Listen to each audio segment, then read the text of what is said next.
Hey everyone, and welcome back. Before we begin here today, please make sure that you like and subscribe because it really does help out our channel. And it also really helps us reach others in need of assistance with these topics. So what we're going to be covering today's video is algebra, and we are going to be solving word problems. So we have two word problems that we are going to solve today, and this will be our second video in this series. So let's get started on our first one. So it states that Bob is 16 years younger than Jim.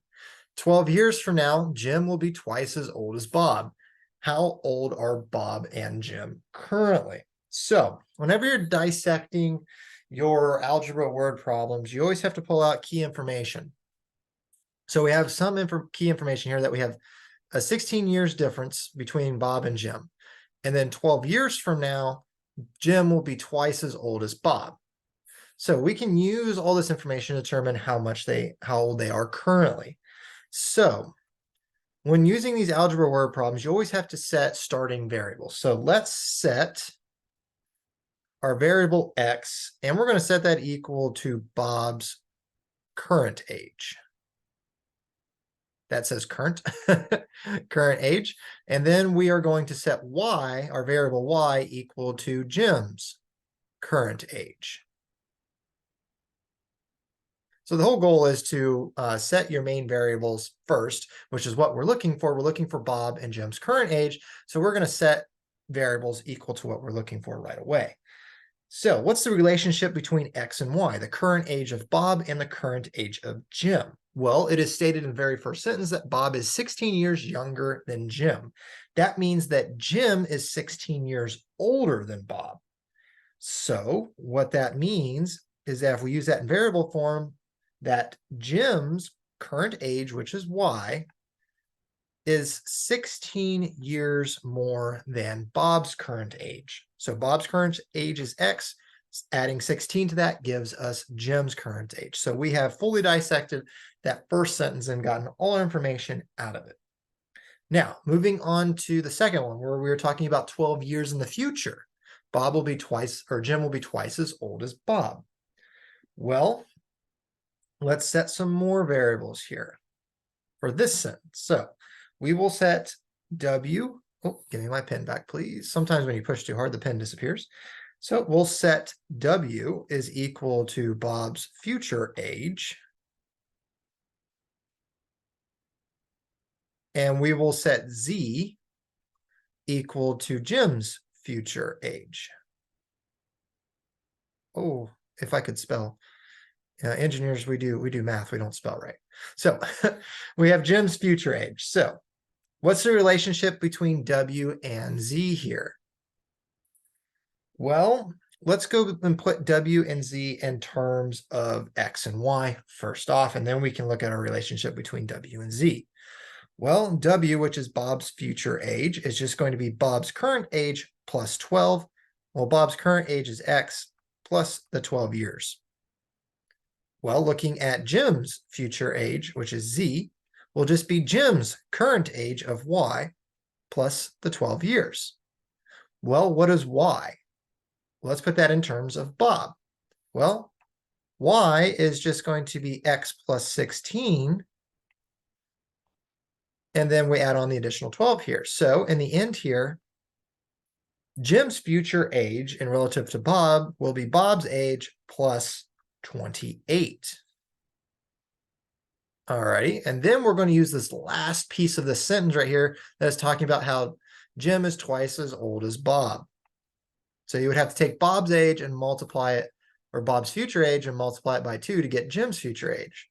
So what that means in variable form is that we would take Bob's age, future age, and multiply by 2, and that would be what Jim's future age would be, because he's twice as old.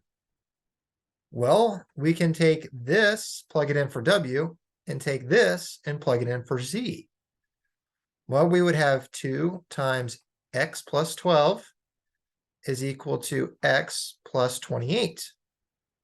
So now we have an equation completely in terms of one variable, and we can solve for that one variable of X, which will lead us to Bob's age. So let's go ahead and work through this algebra expression here. So taking 2 through X and 12, we end up with 2X plus 24 is equal to x plus 28. Well, let's move x over to the left side, so minus x from each side. So 2x minus x just gives me x plus 24 is equal to 28. Well, I'll take the 24 to the other side, so subtract off 24 from each side. So 28 minus 24 gives me 4. Well, as I stated earlier, x is equal to Bob's current age. So we already found one of our answers here. Well, the other part of the question is asking, what's Jim's current age? Well, let's go back up to our original equations and our variables. Well, y is Jim's current age. Well, y is just going to be Bob's current age plus 16. So to get Jim's current age, we just have to add 16 to this.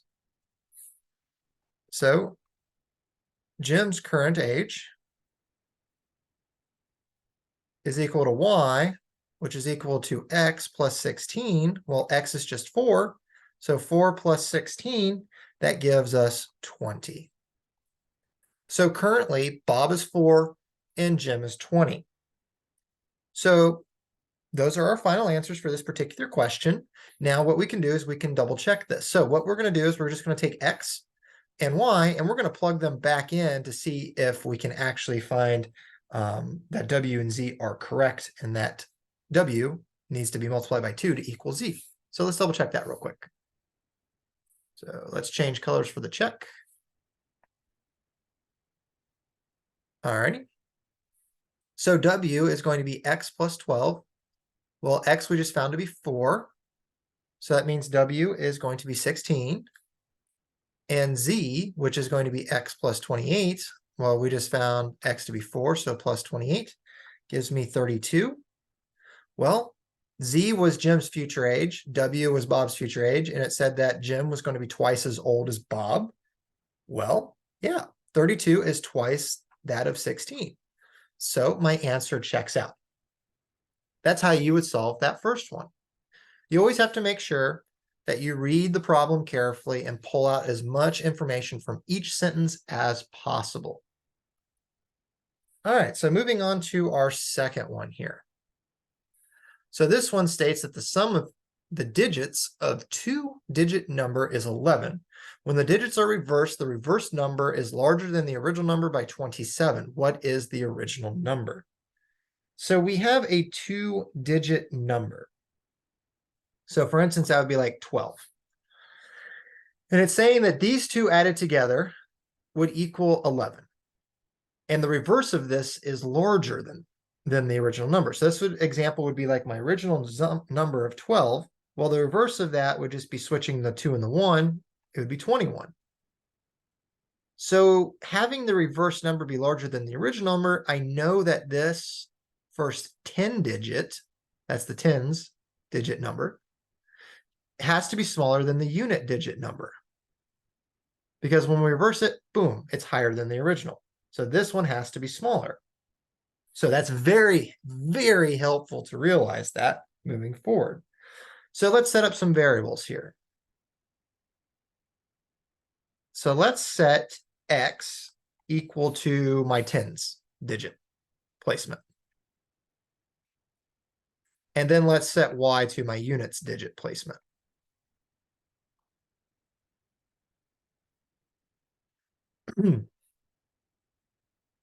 So what do we know here? Well, we know that the sum of these digits is 11.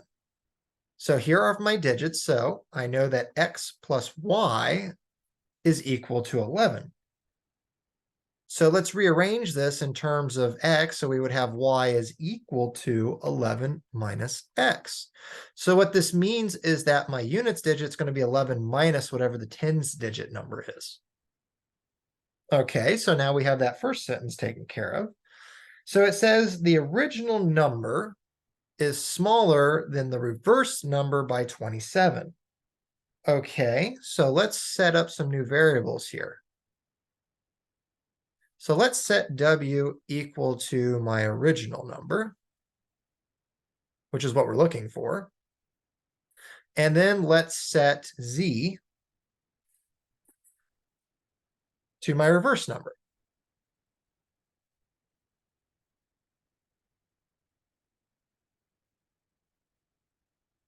Well, let's go ahead and let's find what W and Z are in terms of my unit digits and my tens digits here. Okay, well, the original number, how do you set up the original number with the tens and the unit digit?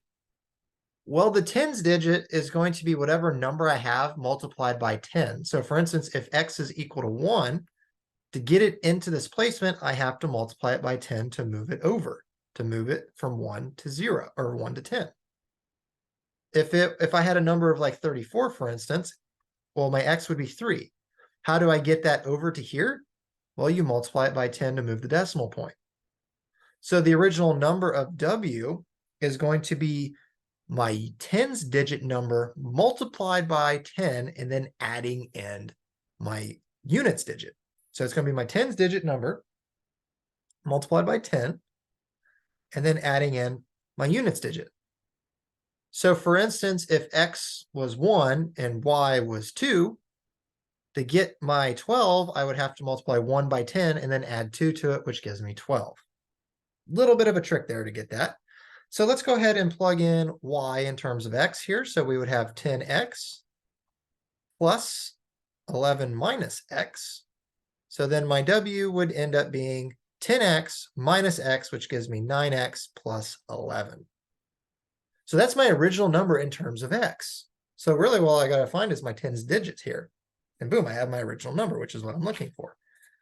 All right, then let's look at Z here. Z is my reverse number. So just like with the tens number, I had to multiply this tens digit by 10 and then add in the unit digit. Well, the opposite is true for the reverse number. You're going to multiply the units digit by 10 and then add in the tens digit. So it would be 10 times Y and then plus X because it's reverse. So it is reverse. So you just switch the variable locations. So this would be 10 times 11 minus X plus X. Well, we would have 10 times 11, which gives us 110 minus 10 times X. So that'd be minus 10X plus X. So my reversed digit number in terms of X is going to be 110 minus 9X. Alrighty, so now I have original number and reverse number written in terms of the tens digit. Well, how are W and X related? We already found out how X and Y are related. Well, how are these two related? Well, it says right here that the reverse number is larger than the original number by 27. So if we were to write that out in variable form, we would have my original number, W, plus 27 would be equal to my reverse number. Well, we're just going to plug in W here, plug in Z over here. So we would have 9X plus 11 plus 27 is equal to 110 minus 9X.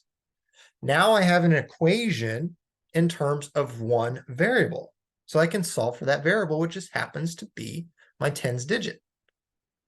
All right, so let's work through the problem here. So we have 9X plus 11 plus 27. That becomes 9X.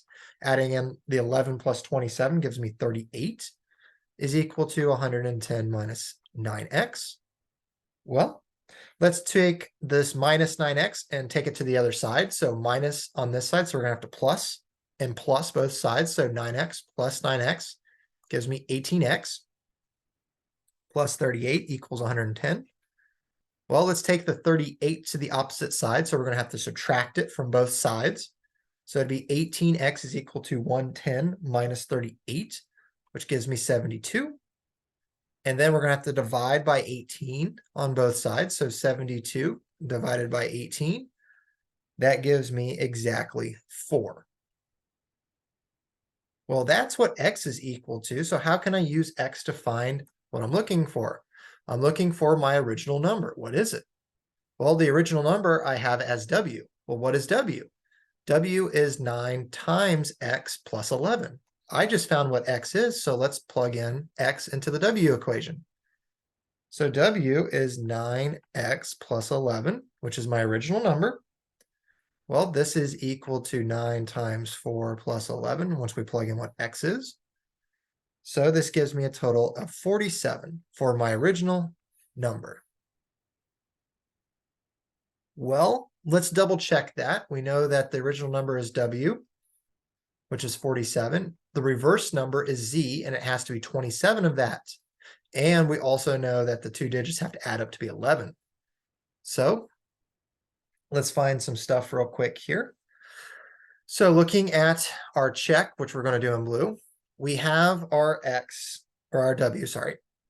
Our W is our original number, which is 47. Our X, which is 4. That means Y, which is 11 minus 4, gives me 7, which is right there, so that checks out. Well, what is Z? Z is going to be 110 minus 9 times 4. Well, what does that give me? That gives me 74. So is 74 27 larger than 47? It is, because the difference of 74 minus 47 gives me 27. So that checks out. And then the Y checks out. So our checks all check out, which means we've done it correctly. So my final answer would be the original number is 47. So with all of these word problems, no matter what you're looking at, it's always helpful to just read it carefully, pick out or underline certain things, such as saying like sums, larger than, less than, anything that has a value or a number to it. And then you just assign variables to certain positions or certain objects that the sentence is talking about. Typically, your first two will be about what the first sentence is describing or the main objects of the sentence. The first problem, we were talking about Jim and Bob. So we set X and Y to Jim and Bob's current age. With this one, we're looking at the sum of two digits. So that's what we set. We set our main variables as those two digits. So I hope this video was helpful. And if you want to see more problems solved this Friday, please check out other videos on our channels. We're trying to upload daily. Also, if you haven't done so already, please like this video, leave a positive comment below, and subscribe to the channel. Thank you for watching, and I hope you have a fantastic day.